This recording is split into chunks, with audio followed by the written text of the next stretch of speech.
কিছুদিন আগে আমি কমলালেবু খাড়া করার একটা রিলস দিয়েছিলাম। সেখানে টিএম অনিক ভাই নামে একজন লিখেছে, কমলা খাড়া করে লাভ নেই, কলা খাড়া করে দেখান। চ্যালেঞ্জ অ্যাকসেপ্টেড, কলা খাড়া করে দেখাচ্ছি।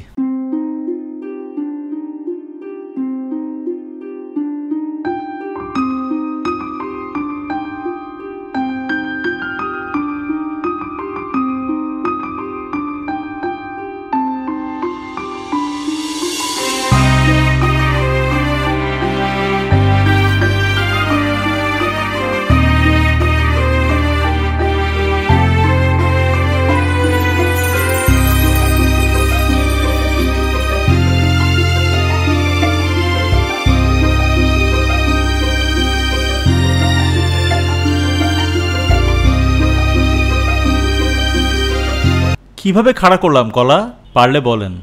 আর আমার থেকে আরও কি কি খাড়া করা দেখতে চান জানিয়েন।